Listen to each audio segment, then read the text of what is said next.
The first case of this new coronavirus strain in the U.S. turned up in a remote part of Colorado, in the town of Simla, population 600, at this nursing home.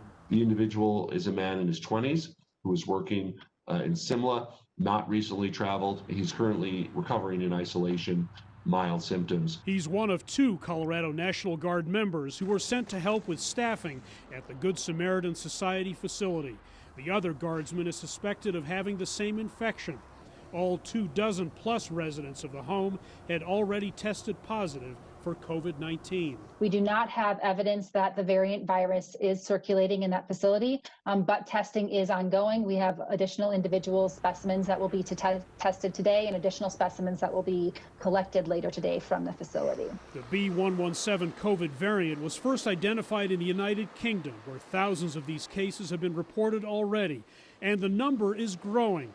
The strain spreads faster than other virus variants, but it's not clear why. It could be because the virus replicates faster, and so you get higher viral loads, which means you're more infectious. But experts don't believe it makes illnesses any more severe. There's no indication at all that it increases the virulence, and by virulence I mean the ability to make you sick or kill you. The UK strain has been identified in at least 19 countries. A separate strain is now spreading rapidly in South Africa. Here in the U.S., a 30-year-old man, also with no travel history, has tested positive for the UK strain in California.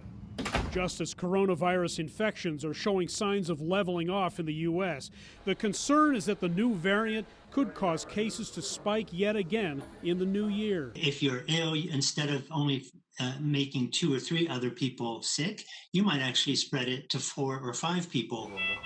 And of course, with more cases come more hospitalizations, more ICU beds being filled, and the potential of overwhelming our healthcare system. The variant does not appear to cause reinfections in people who've recovered from the disease, and it's not believed to affect the efficacy of the new COVID-19 vaccines.